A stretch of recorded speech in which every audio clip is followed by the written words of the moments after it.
Yes, and start.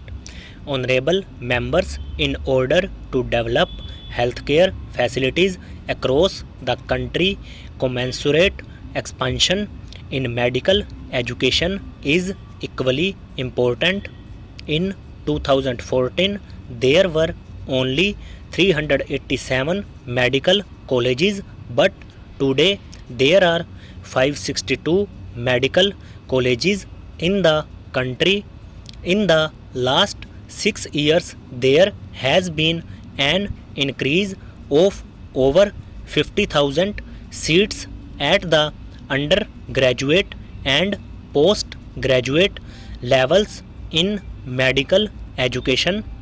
Under the Pradhan Mantri Swasthya Suraksha Yojana, the government has also sanctioned 22 new aims. The central government has laid the foundation for historic reforms in the field of medical education by establishing the National Medical Commission along with 4 autonomous boards. The decades old Medical Council of India has been replaced with the National Medical Commission as a part of these reforms. Atmanirbhar Bharat Abhiyan is not just confined to manufacturing in India but is also a campaign aimed at elevating the standard of living of every Indian as well as boosting the self confidence of the country. Our goal of an Atmanirbhar Bharat will be further strengthened by self reliance in agriculture. With this idea, the government has over the last 6 years attempted to bring positive transformation in the seed to market system so that Indian agriculture is modernized and also sees growth. In pursuance of these efforts, my government decided to implement the recommendations of the Swaminathan Committee report and increased the MSP to at least 1.50 times of the cost of production. Today, my government is not only purchasing record quantities at the MSP but is also increasing the number of procurement centers. Widespread improvements are being brought in various sources of irrigation. Following the mantra of per drop more crop, the government is not only completing the pending irrigation projects but is also delivering modern irrigation techniques to the farmers. In 2013-14, only 42 lakh hectares of land was under micro irrigation, whereas today more than 56 lakh hectares of land has been brought under micro irrigation. I am happy to say that through their hard work, our farmers are augmenting the efforts of the government. Today, the food grain availability in the country is at record high. From 234 million tons food grain production in 2008-9, it increased to 296 million.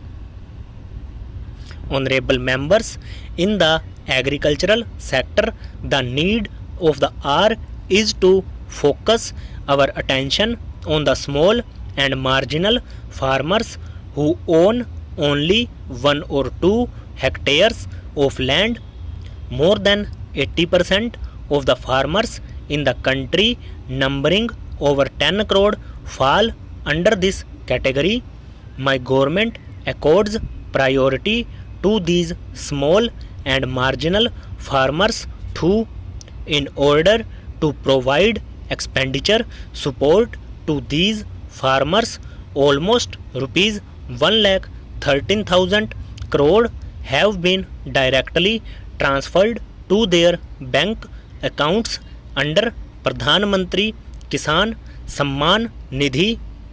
Pradhan Mantri Fasal Bima Yojana has also benefited small farmers of this country.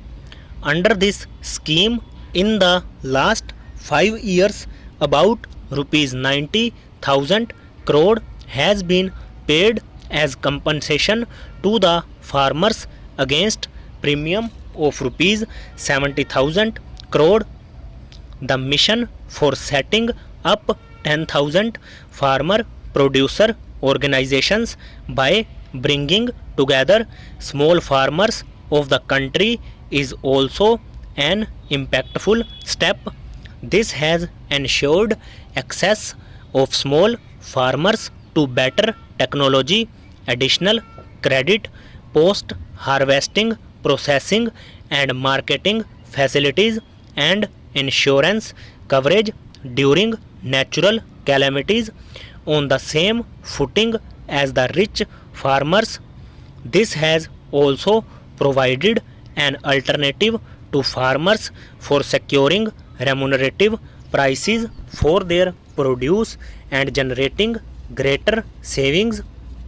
After extensive consultation, the Parliament approved 3 important farm reform bills 7 months ago, namely the Farmers Produce Trade and Commerce Bill, the Farmers Agreement on Price Assurance and Farm Services Bill, and the Essential Commodities Bill. The benefits of these 3 important farm reforms have started reaching more than 10 crore small farmers instantly.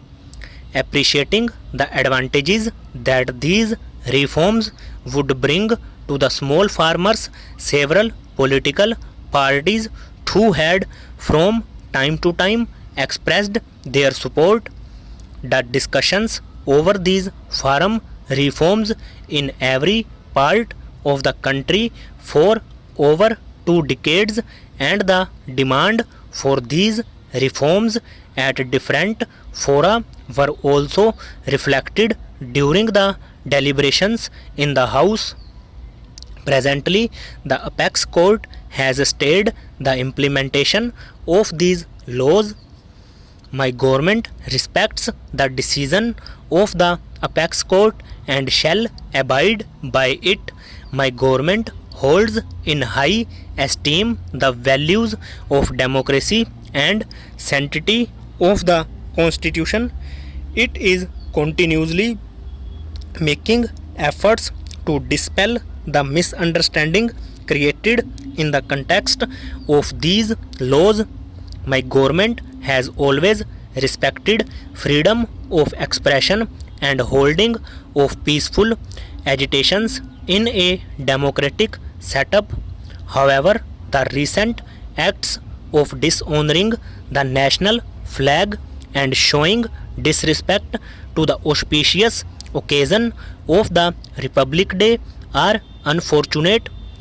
While the Constitution gives us the right to freedom of expression, it is also expected that we abide by the laws and rules with equal sincerity. Here over.